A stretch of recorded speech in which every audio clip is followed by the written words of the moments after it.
masyarakat Madura ini diasporanya itu juga unik dan menarik. Saya kira ada 11 sampai 16 juta lah penduduk Indonesia ini berbahasa Madura.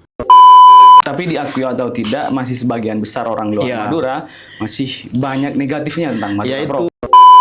Jangan ganggu anak muda itu untuk punya kebebasan berkreativitas. Iya kan? Ya, Apa jangan-jangan di Madura masih diganggu itu?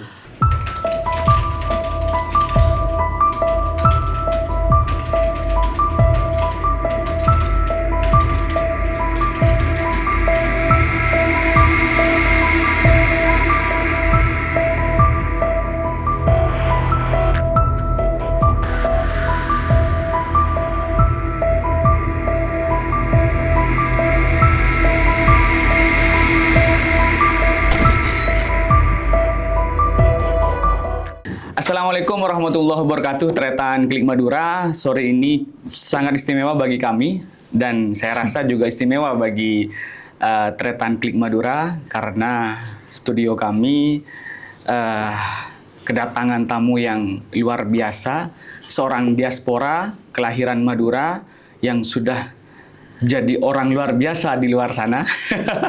Beliau adalah Profesor Dr. Abdur Rozaki. Hari ini menjabat sebagai Wakil Rektor 3 Uinsuka Yogyakarta. Assalamualaikum, Prof. Waalaikumsalam, Mas Franky. Siap. Sehat, Prof? Sehat. Alhamdulillah.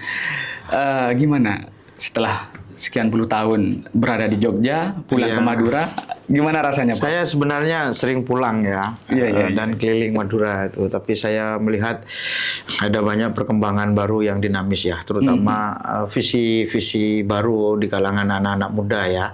Anak-anak muda ini punya banyak aspirasi, punya banyak kegelisahan yang sepertinya tidak banyak komunitas yang menampung ya, terutama kelembagaan-kelembagaan formal kita. Nah, karena itu menurut saya perlu ada visi ya dari semua stakeholder Madura, bagaimana bisa menampung bakat kreasi ya anak-anak muda yang luar biasa di Madura ini menurut saya. Itu kalau dari segi anak mudanya, kalau dari pembangunan, Prof? Ya, dari segi pembangunan itu ya. Menurut saya pembangunan ini hanya terlalu banyak berorientasi kepada fisik. Ya itu juga bagus. Tapi yang jauh lebih penting itu sebenarnya bagaimana pembangunan itu lebih juga berorientasi pada penguatan visi di kalangan anak-anak muda agar anak-anak muda ini bakatnya, potensi kreatifnya itu makin mekar. Baik di bidang seni, di bidang olahraga, maupun di bidang entrepreneur gitu ya. Karena masa depan Madura itu menurut saya milik anak muda. Karena itu sebaiknya mendekatlah ke anak muda, rangkullah anak muda gitu ya, dan tumbuh berkembang bersama anak-anak muda Madura gitu ya. Iya, visioner sekali, Prof. Prof, tahun berapa meninggalkan Madura, Prof? Artinya hijrah ke Yogyakarta. Gitu. Sebenarnya saya nggak pernah merasa hijrah. Saya hanya melakukan mobilitas pendidikan ya. Jadi saya SD SMP di Madura, kemudian saya SMA itu saya mondok sambil sekolah di Pondok Pesantren Darul Ulum Peterungan Jombang. Oh, Jombang. Setelah itu saya makin menjauh ke Jogja, kuliah di sana sampai sekarang bekerja dan berkeluarga di sana. Tapi riset-riset saya masih tentang Madura. Betul. Kalau di catatan kami, Prof. Rozaki ini guru besar di bidang ilmu Islam dan etnisitas gitu ya. Dan bahkan banyak tulisan-tulisan beliau ini tentang kemaduraan gitu loh. Apa yang menarik dari Madura menurut Madura itu eksotis ya. Kalau Anda ingin terkenal ya sebaiknya bicara sesuatu tentang Madura. Ya kan? Eksotis dan seksi. Eksotis dan seksi. Tapi sebenarnya jauh lebih penting dari itu. Saya ingin mempromosikan sebenarnya nilai-nilai positif ya dari masyarakat Madura. Karena masyarakat Madura ini diasporanya itu juga unik dan menarik. Saya kira ada 11 sampai 16 juta lah penduduk Indonesia ini berbahasa Madura. Dan ini kan populasi yang cukup besar gitu ya. Betul. Nah, populasi ini harus dilihat sebagai potensi yang harus dikembangkan. Ini the part of solution. Jangan dijadikan sebagai the part of problem kira-kira. Siap.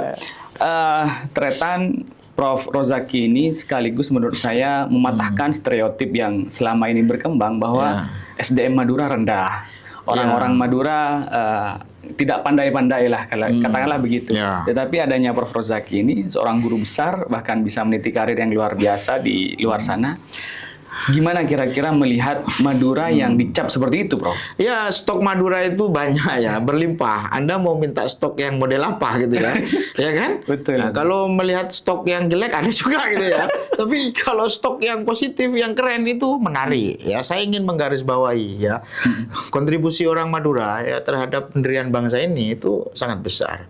Ya, orang nggak banyak tahu bagaimana opsi-opsi dalam mendirikan Indonesia Merdeka yang dimulai dari persatuan, itu dimulai dari bahasa ya, dalam Kongres Pemuda, itu peran orang Madura yang lahir dari Pamekasan ya, Pak Tabrani itu besar. Betul. Ya kan? Itu artinya apa? Pencetus bahasa Indonesia ya? Iya, itu artinya apa? Bahwa orang Madura itu punya visi dan orientasi yang luar biasa ya.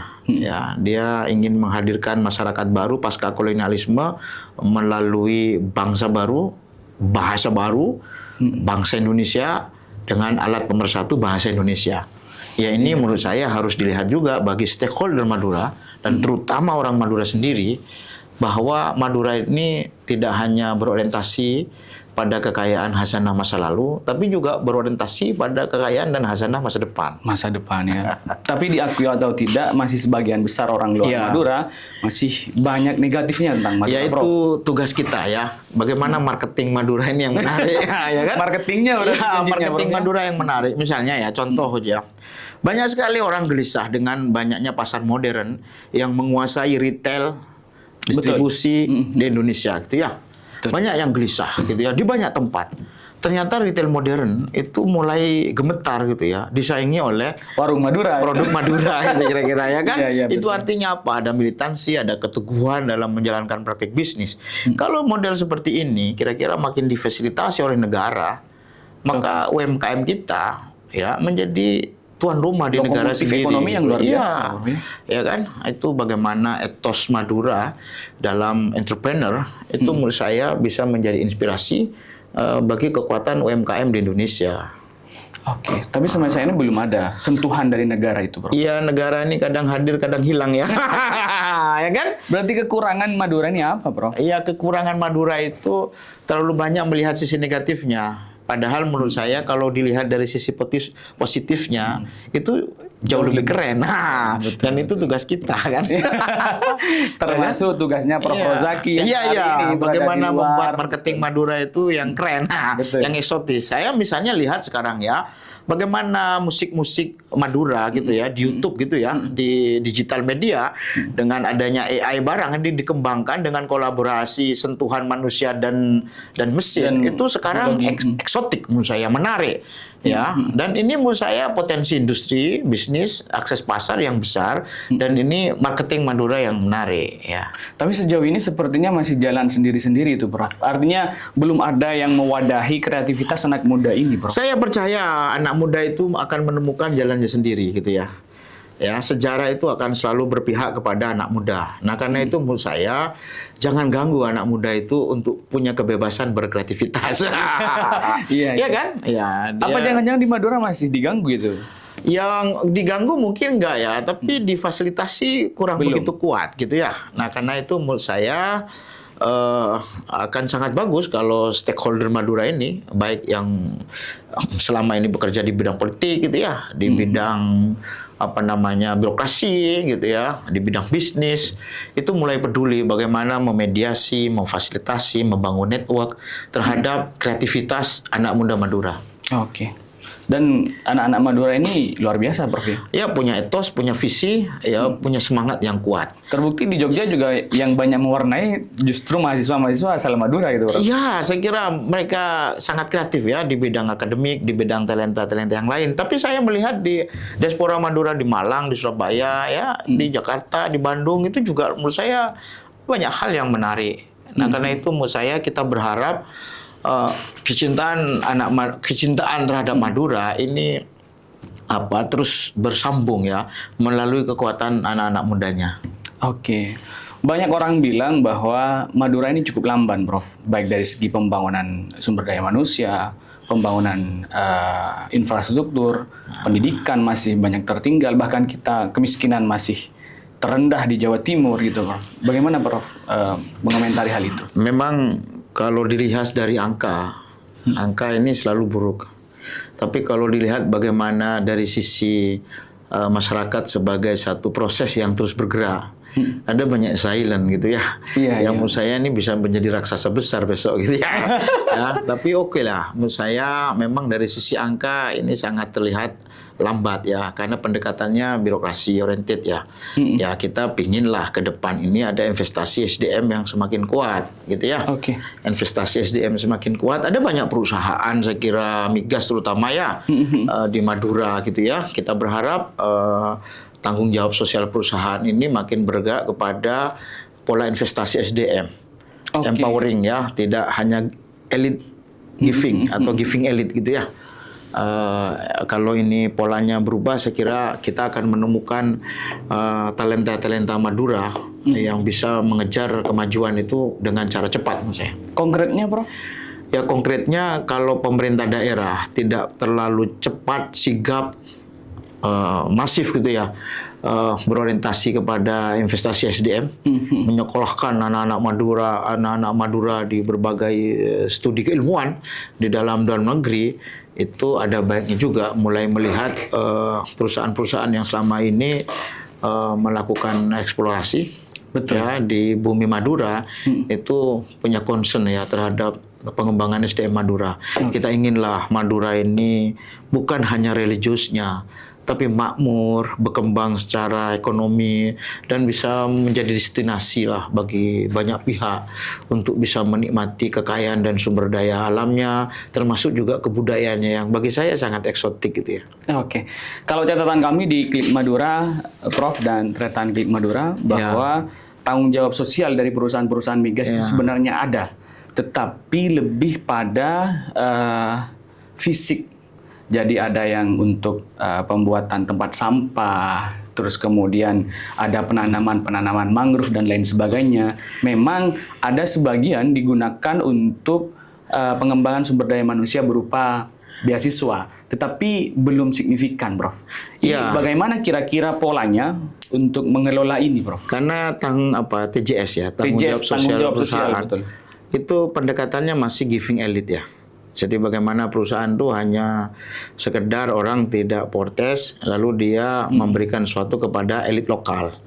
Elit lokal ini. Elit lokal maksudnya kepala desa gitu ya? Ya, elit lokal yang kemudian kadang ya menghegemoni pikiran-pikiran masyarakat ya, tapi hanya berhenti di situ itu nggak bagus juga untuk keduanya, baik perusahaan sendiri maupun juga masyarakat gitu ya. Kita ingin mensyukuri sumber daya alam ini untuk kemakmuran bersama, karena itu menurut saya perlu digeser lah pendekatannya dari giving elite ke empowering ya. Pola-pola pendekatan pemberdayaan gitu ya, yang lebih mendorong investasi SDM, penguatan kebudayaan masyarakat, penguatan kesejahteraan masyarakat itu lebih dititik prioritaskan, sehingga perusahaan itu tumbuh bersama masyarakat. Itu kan keren. Jangan kemudian perusahaan itu menjadi menara api gitu ya. Menara api menyala luar biasa, tapi suatu saat dia akan meledak. Kenapa? Karena meninggalkan masyarakatnya. Bagaimana mengawal itu, Prof? Ini kan sudah puluhan tahun berjalan ini. Ya, kita mulailah dari cara berpikir baru gitu ya. Dari pimpinan ya, dari daerah kita ini. semua gitu ya. Kita harus mulai mentradisikan, mendiskusikan apa yang terjadi dalam sistem kerja yang terkait dengan wilayah kita. Oke.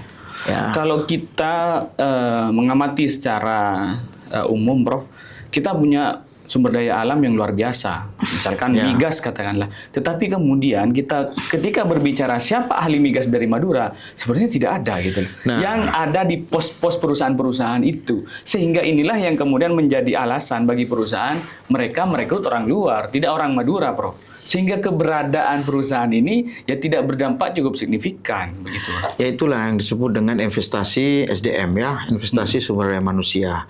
Kita ingin misalnya gitu ya, ada banyak adanya ahli metalurgi, adanya ahli geologi, bukan hanya ahli agama ya dari putra-putri Madura. Dan untuk melahirkan itu memang perusahaan juga harus berinvestasi ya untuk memberikan beasiswa kepada anak-anak Madura agar dia bisa sekolah bukan hanya dalam negeri tapi juga luar negeri gitu ya. Toh kemudian kalau ada putra-putri Madura berhasil dalam pendidikan, dia mengembangkan entrepreneurship-nya gitu ya, perusahaan juga akan bangga. Oh, berkarya bersama masyarakat, ya kan? Ya, betul. Karena selama ini ada pendekatan yang juga harus dijalankan oleh perusahaan, bagaimana perusahaan juga melakukan apa yang disebut dengan paradigma triple bottom line, ya, people, planet, bisnis, ya kan?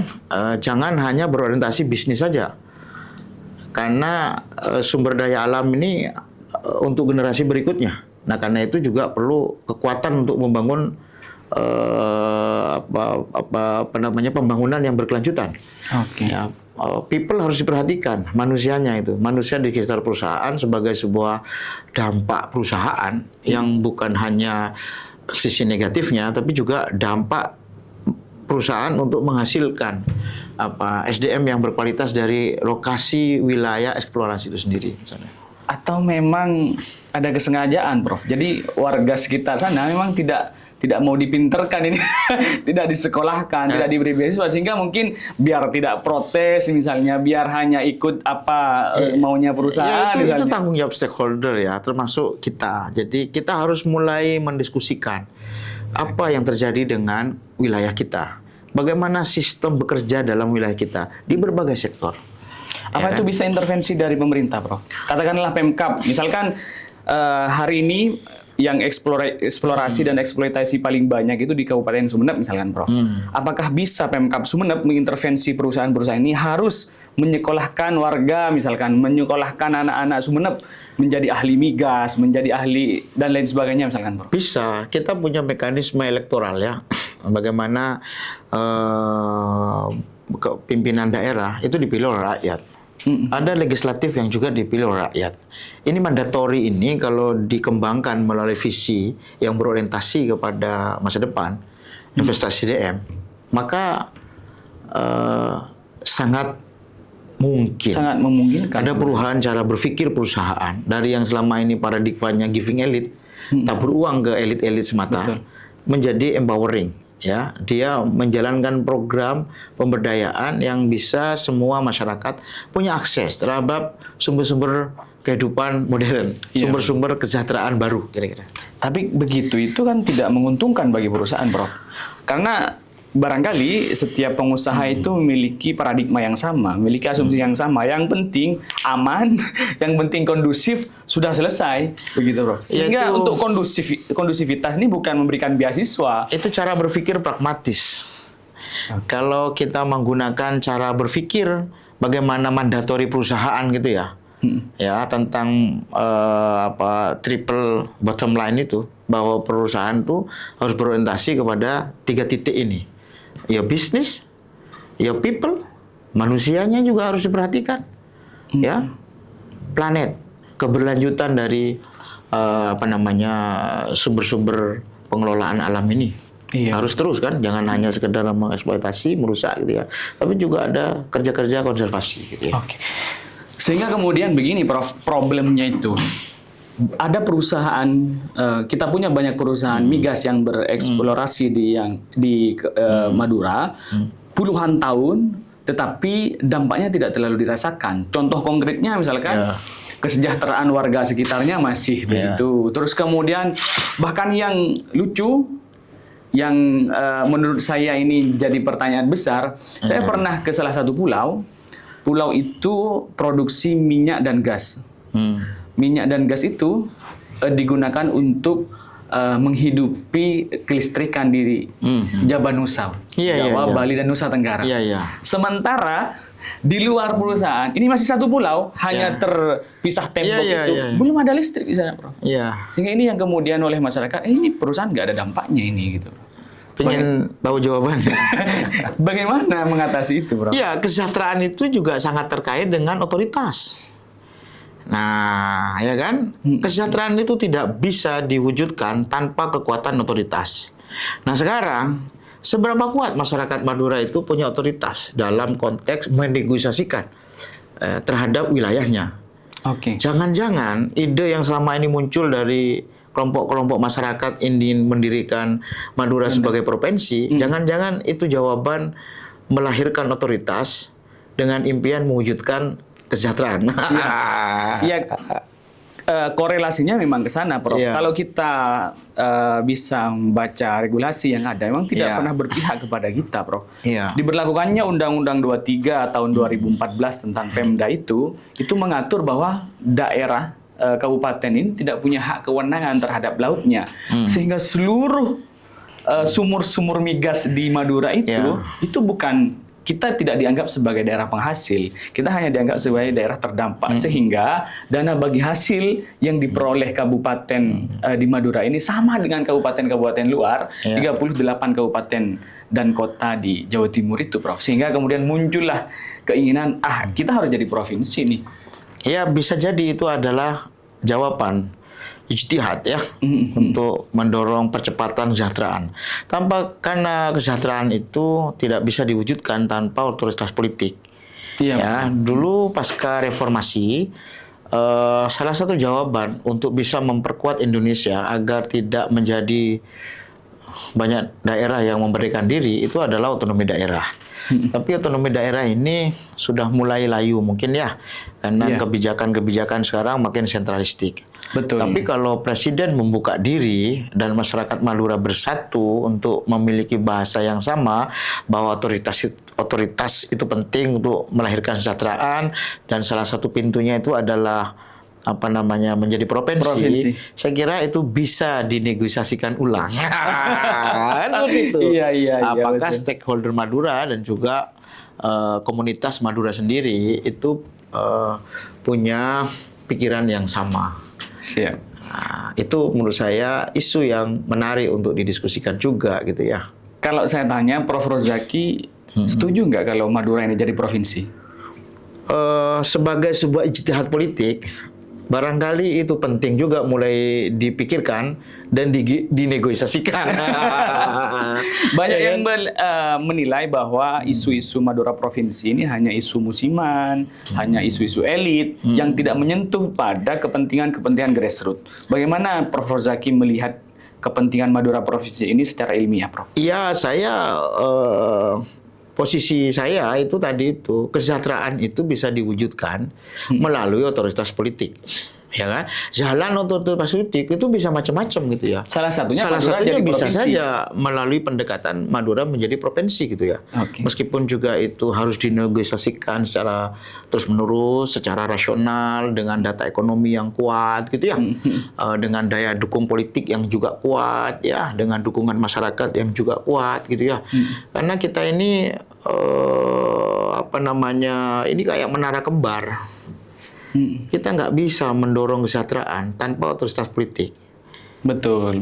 Ya, kita juga nggak bisa mendorong peningkatan otoritas politik tanpa memperhatikan peta ekonomi yang bekerja ya di dalam wilayah kita. Oke. Kalau kita melihat sejarah, Prof, Tretan Klik Madura, bahwa isu Madura provinsi ini sebenarnya bergulir sejak tahun 1992. Iya. Waktu itu bersamaan dengan bergulirnya rencana pembangunan Suramadu lah, Iya. kira-kira begitu. Suramadu hari ini sudah gratis, Prof. Yang Iya. dulunya statusnya sebagai tol, sekarang sudah non-tol.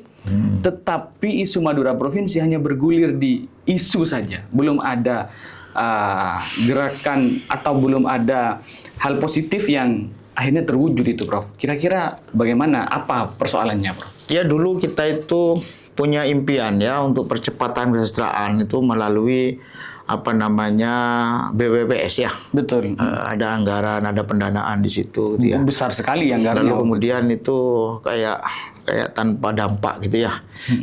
Ini perlu diteliti kenapa kemudian tanpa dampak gitu ya. Tapi sudahlah, itu sudah selesai. Ijtihad politik baru saya kira perlu dibangun gitu ya. Jangan pernah lelah untuk memikirkan yang terbaik bagi Madura, bagi kesejahteraan Madura ya. Kalau jalan menuju provinsi itu adalah jalan menuju kesejahteraan, menurut saya semua harus punya bahasa yang sama, ya kan? Untuk mendukung gitu Iya, ya. Nanti isinya seperti apa, peta-peta kesejahteraan itu saya kira enggak apa-apa untuk dibicarakan secara lebih konkret. Karena itu kekuatan kebudayaan apa yang perlu kita rumuskan, kekuatan sosial apa yang perlu kita rumuskan, kekuatan ekonomi apa yang perlu kita rumuskan, sehingga kekuatan politik apa yang perlu kita rumuskan, sehingga itu menjadi blueprint. Oke. Ini bukan sekedar naskah akademik gitu loh. Tapi ini menjadi panduan kebudayaan. Oke. Ya, Madura baru. Madura baru gitu. Madura provinsi. Prof, sejak berdirinya Klik Ya. Madura ini, kami sudah mendeklar bahwa Klik Madura mengawal Madura provinsi. Ya.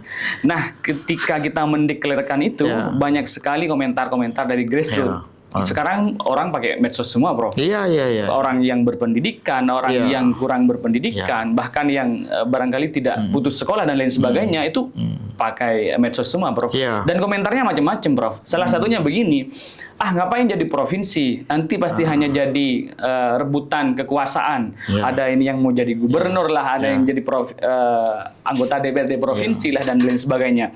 Hal itu gimana menjawabnya, Prof? Ya, orang Jakarta juga rebutan kan. Jadi Iya, kenapa kalau orang Jakarta rebutan kemudian dimaklumi, tapi kalau orang daerah mau rebutan juga tidak dimaklumi gitu ya. betul. Nggak adil juga ya. Enggak, pertanyaannya mungkin ini hanya akan jadi komoditas politik ini, tidak kemudian menyentuh kepentingan grassroots gitu, Bro. Iya, pada akhirnya nanti siapakah yang paling serius, yang istiqomah untuk memikirkan Madura baru itu? Apakah melalui jalan provinsi? Ini seleksi alam. Kalau ini terus dikembangkan wacana secara serius sampai dagingnya itu makin terlihat, saya kira suara-suara yang selama ini nyinyir, ya itu akan hilang dengan sendirinya dan akan ikut arus mereka yang terus mengembangkan rasionalitas politik agar Madura makin sejahtera melalui pintu provinsi. Madura provinsi itu. Ya memang sepertinya satu-satunya jalan untuk hari ini merebut kesejahteraan itu harus memang jadi provinsi, Prof. Karena regulasi kita memang tidak berpihak selama kita masih ngikut ke Jawa Timur, Prof. Ya, disitulah menurut saya apa proposal baru Madura kepada Presiden Indonesia sekarang. Oke. Ya kan? Ya, proposal Provinsi Madura ini seperti apa? Yakinkan Presiden. Nah, kata itu menurut saya negosiasinya bukan dengan gubernur, tapi negosiasinya dengan Presiden. Banyak sekali, Prof, yang sudah dilakukan oleh para tokoh Madura. Jadi pada tahun 2015 pernah mengajukan judicial review ke MK kan. Jadi karena di Undang-Undang 23 itu syarat minimalnya harus 5 kabupaten. Dan kemudian banyak sekali pendekatan politik yang sudah dilakukan. Kira-kira menurut Prof. Rozaki, apa hal baru yang bisa menarik atau bisa meyakinkan Presiden bahwa Madura harus jadi provinsi? Ya, sepertinya Presiden mencintai Madura ya. Iya. Karena menurut saya dari beberapa kali pemilu sebenarnya suara Madura itu banyak loh untuk Presiden ya. Betul. Ya, Bahkan jadi penentu ini, Bro. Ya, makanya menurut saya perlu ada komunikasi baru yang lebih elegan, yang lebih simpatik ya, yang lebih kira-kira membuat Presiden itu tidak melupakan Madura dan mau menerima negosiasi masyarakat Madura.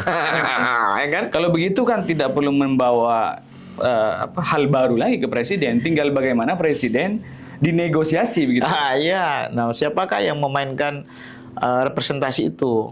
Saya berharap anak muda di depan.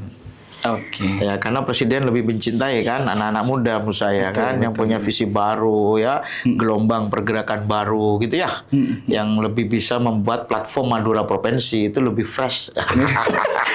Prof, kalau saya orang awam, Iya. ketemu dengan Prof. Rozaki, saya tanya misalkan, Prof, apa kira-kira 3 saja alasan Madura harus jadi provinsi? Yang pertama, Madura itu eksotik gitu ya, dan selalu terlibat dalam pergerakan penting di Republik ini gitu ya. Oke. Nah, yang kedua, menurut saya diaspora Madura ini itu makin menarik gitu ya, yang menurut saya perlu dirangkai dalam satu rumah gitu ya, rumah bersama mencintai Madura sekaligus juga mencintai Indonesia. Oke. Nah, yang ketiga Indonesia ini kekuatannya itu adalah multikulturalisme. Dan saya kira Madura sangat kompeten juga untuk mendorong gagasan-gagasan multikulturalisme ini, ya, agar Indonesia ini tetap menjadi melting project gitu ya, bagi sebuah keanekaragaman di dunia.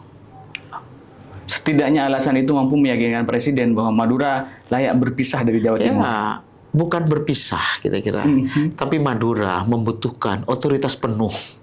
Ya, mengelola untuk kekayaan mengembangkan alamnya sendiri dan sumber mengembangkan daya alam dan sumber daya manusianya. Siap. Dan itu butuh sentuhan Presiden secara langsung.